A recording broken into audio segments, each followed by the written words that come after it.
Assalamualaikum warahmatullahi wabarakatuh. Shalom, Om Swastiastu, Namo Buddhaya, Salam Kebajikan. Selamat siang anak-anakku semua. Bagaimana kabar kalian? Oke, saya doakan kalian sehat semua ya. Kembali lagi dengan saya di mata pelajaran Pendidikan Pancasila.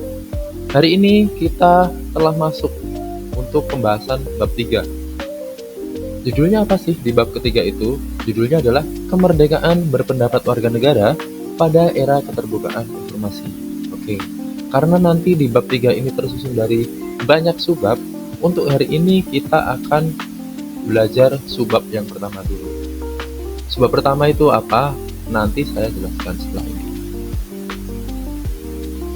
Nah, sebelum memasuki materi, ini ada contoh gambar untuk memantik kalian sebelum masuk ke pembahasan selanjutnya ya.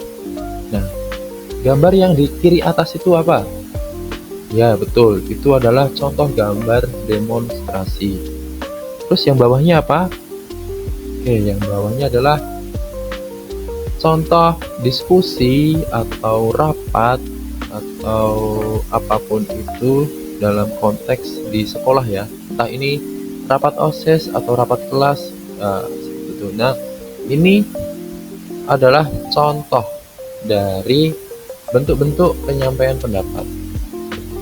Nah, yang kanan apa? Nah, yang kanan yang warna pink ini adalah demonstrasi juga yang akhir-akhir kemarin kita sering lihat di media sosial, yaitu mengenai tuntutan 17+8 seperti itu. Nah, ini adalah contoh dari bentuk-bentuk penyampaian pendapat.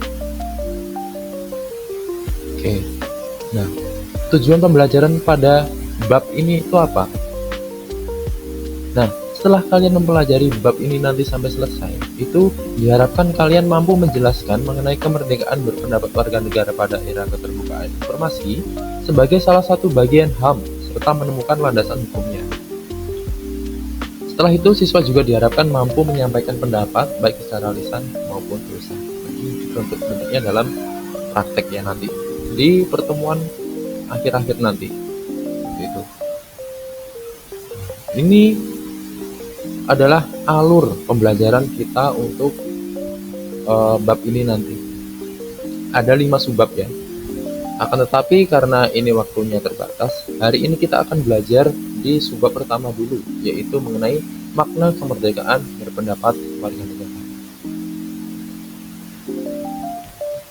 Nah, kalau tadi sudah saya jelaskan mengenai tujuan pembelajaran pada bab ini, yang kalian lihat di sini, ini adalah tujuan pembelajaran hari ini saja ya. Tujuan pembelajaran hari ini apa? Ya, jadi setelah kalian belajar dengan saya hari ini, kalian diharapkan mampu menjelaskan makna kemerdekaan berpendapat sebagai hak asasi manusia yang bebas dan bertanggung jawab, seperti itu. Oke. Kita masuk ke materi. Makna kemerdekaan berpendapat warga negara. Kita bedah dulu dari kata ya. Kemerdekaan berpendapat. Kemerdekaan berpendapat terdiri dari 2 kata, yaitu kemerdekaan dan berpendapat. Nah, yang pertama kemerdekaan. Kemerdekaan itu kata intinya apa? Ya, betul. Kata intinya adalah merdeka. Merdeka artinya ya, betul, bebas. Merdeka itu artinya bebas. Lanjut, di kata kedua, yaitu berpendapat. Kata intinya apa? Ya, pendapat, yang berarti ide, gagasan, atau pikiran yang diutarakan. Maka dari itu, kemerdekaan berpendapat dapat dimaknai sebagai hak setiap individu untuk bebas menyampaikan pikiran maupun gagasannya, baik secara lisan maupun tulisan tanpa campur tangan siapapun. Kemerdekaan berpendapat meliputi kebebasan mencari, menerima, dan menyampaikan informasi atau pemikiran tanpa adanya tekanan atau campur tangan siapapun. Oke. Di sini poinnya bahwasanya kemerdekaan berpendapat itu bukan hanya kita yang menyebarkan informasi, kita berpendapat, enggak, tapi kita juga diberi kebebasan untuk menerima informasi dari orang lain, seperti itu. Paham ya anak-anak semua ya?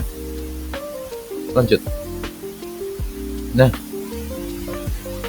pada masa reformasi, isu HAM memperoleh perhatian yang lebih besar.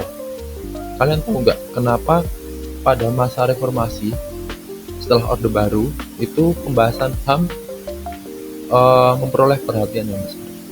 Kenapa kira-kira? Ya, betul.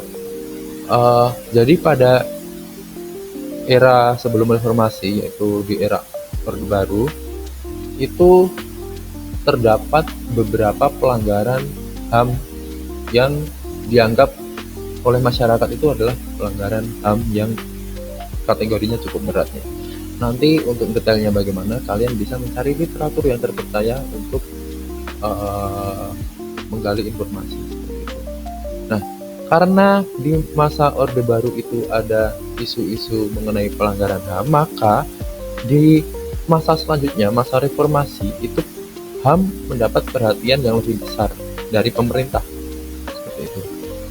Perwujudan dari hal tersebut dapat dilihat dengan adanya penambahan bab 10A dalam Undang-Undang Negara Republik Indonesia tahun 1945, yaitu pasal 28A hingga 28J, yang secara khusus mengatur jaminan HAM bagi setiap warga negara. Jadi, sebelum amandemen, pasal 28 itu hanya satu tok. Tapi setelah masa reformasi, setelah di amandemen, pasal 28 itu terbagi menjadi 10 poin, yaitu pasal 28A hingga 28J. Seperti itu. Nah, perubahan ini memiliki arti penting karena HAM dipandang sebagai hak kodrati yang berasal dari Tuhan yang Maha Kuasa, bukan sesuatu yang diberikan oleh negara.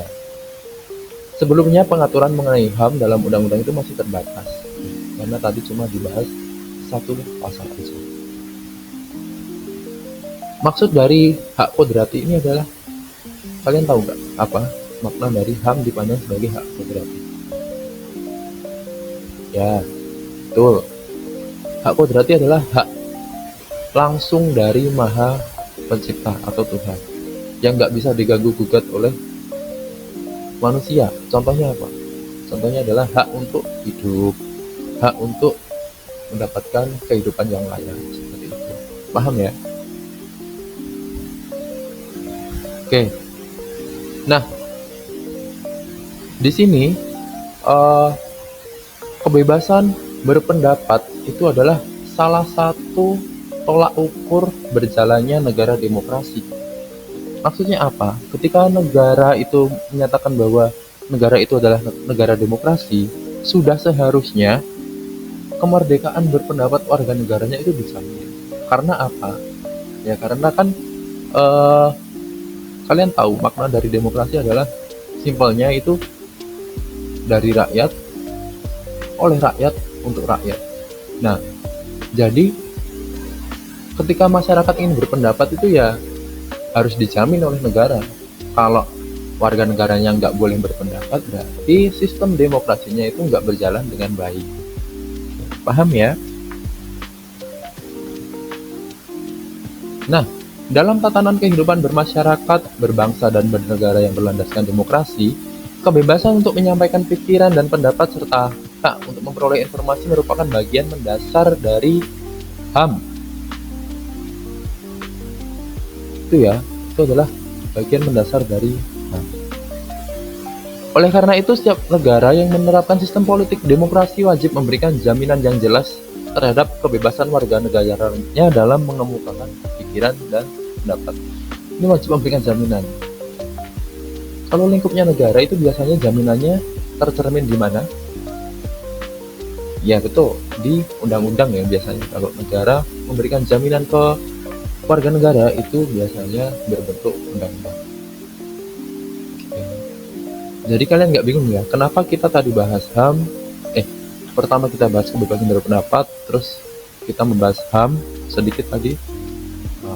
Karena itu berkaitan. Kaitannya apa? Kaitannya adalah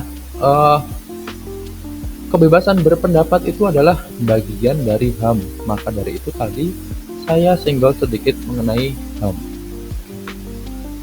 Lanjut, kalian bisa buka buku kalian yang dibacaan mengenai R.A. Kartini. Oke. R.A. Kartini ini adalah salah satu tokoh perempuan yang menggunakan hak kebebasan berpendapatnya dengan baik. Kenapa? Karena dia memperjuangkan hak wanita, khususnya di bidang pendidikan ya. Oke. Dulu R.A. Kartini mempunyai keresahan bahwasanya di zaman penjajahan dulu, kenapa kok pendidikan itu hanya bisa didapatkan oleh kaum bangsawan, bahkan kaum perempuan itu tidak mempunyai hak untuk berpendidikan. Maka dari itu R.A. Kartini itu berpendapat dengan menuliskan surat, yaitu judulnya Habis Gelap Terbitlah Terang. Nah, di situ dia menerangkan bahwasanya dia bersuara agar wanita itu juga diberikan hak untuk berpendidikan, seperti itu. Nah, maka dari itu sekarang di era sekarang mungkin kesetaraan gender itu sudah mulai bagus ya, lebih bagus, sudah lebih baik daripada era-era zaman dahulu. Nah, itu merupakan salah satu hasil perjuangan dari R.A. Kartini.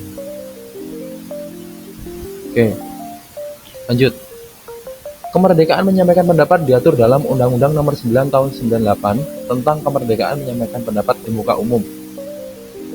Nanti di bab ini kalian sering menemui Undang-Undang Nomor 9 Tahun 98 ini karena undang-undang yang mengatur kebebasan berpendapat adalah Undang-Undang Nomor 9 Tahun 98. Dalam undang-undang tersebut dijelaskan bahwa setiap warga negara memiliki hak untuk mengekspresikan pikirannya, baik melalui lisan, tulisan, maupun bentuk lainnya secara bebas namun tetap disertai tanggung jawab sesuai dengan ketentuan hukum yang berlaku.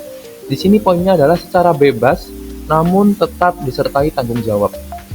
Jadi kalian nggak bebas sebebas-bebasnya ya dalam menyampaikan pendapat, harus bertanggung jawab seperti itu, harus mematuhi norma-norma yang berlaku seperti itu. Oke.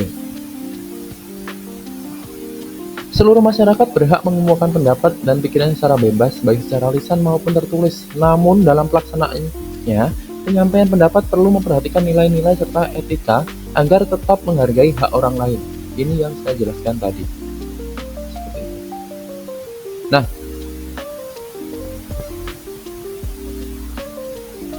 di dalam Undang-Undang Nomor 9 Tahun 98 itu di sana mengatur mengenai kewajiban warga negara dalam menyampaikan pendapat. Maksudnya kewajiban ini apa? Maksudnya adalah kalian harus bagaimana ketika mengungkapkan pendapat. Nah, hal ini diatur dalam pasal 6 Undang-Undang Nomor 9 Tahun 98. Kewajiban pertama yaitu kalian harus menghormati hak-hak dan kebebasan orang lain ketika menyampaikan pendapat. Yang kedua, menghormati aturan-aturan moral yang diakui umum. Yang ketiga, menaati hukum dan ketentuan peraturan perundang-undangan yang berlaku. Yang keempat, menjaga dan menghormati keamanan dan ketertiban umum. Dan yang terakhir yaitu menjaga keutuhan persatuan dan kesatuan bangsa. Oke, 5 poin ini adalah kewajiban warga negara dalam menyampaikan pendapat yang diatur dalam pasal 6 Undang-Undang Nomor 9 Tahun 98. Rumusan pasal tersebut menunjukkan bahwa kemerdekaan berpendapat warga negara harus diimbangi dengan kewajiban untuk menghormati hak orang lain serta tunduk pada pembatasan yang ditetapkan oleh peraturan perundang-undangan. Hubungan ini menegaskan bahwa hak berpendapat tidak berdiri sendiri, melainkan harus sejalan dengan kewajiban, sehingga tercipta sikap saling menghargai dan menghormati hak asasi setiap individu. Baik, setelah kita belajar pada hari ini tadi, Bapak ingin bertanya mengenai apa sih yang kalian tangkap mengenai pembelajaran hari ini. Oke, kita refleksi sebentar ya. Setelah mempelajari materi pada hari ini, coba kalian maknai apa sih yang dimaksud dengan kemerdekaan berpendapat. Oke, coba kalian tulis di buku kalian, dan minggu depan kita akan bahas bersama-sama. Kita udah sampai di kesimpulan pada pembelajaran hari ini. Indonesia sebagai negara demokrasi yang berlandaskan Pancasila memberikan kebebasan kepada setiap orang untuk berpendapat, berserikat, dan menyampaikan pendapat di muka umum. Namun, kebebasan tersebut tetap memiliki batasan. Oke, poinnya di sini ya. Pembatasan itu meliputi kepentingan umum, stabilitas dan keamanan nasional, ideologi bangsa, serta norma etika, moral, dan nilai-nilai keagamaan yang berlaku dalam masyarakat. Tujuannya apa? Tujuannya agar kebebasan berpendapat tidak disalahgunakan untuk menyebarkan ujaran kebencian, provokasi, hasutan, adu domba, maupun caci maki, sehingga hak dan kebebasan orang lain serta kepentingan masyarakat tetap terlindungi. Baik, pembelajaran hari ini mungkin cukup sekian. Jikalau anak-anak masih bingung, ada yang ingin ditanyakan, coba dicatat dulu di buku tulis, dan besok minggu depan kita bahas di kelas ya. Oke, cukup sekian penjelasan dari Bapak. Terima kasih kalian telah memperhatikan penjelasan saya. Apabila ada salah kata saya mohon maaf. Sekian, wassalamualaikum warahmatullahi wabarakatuh.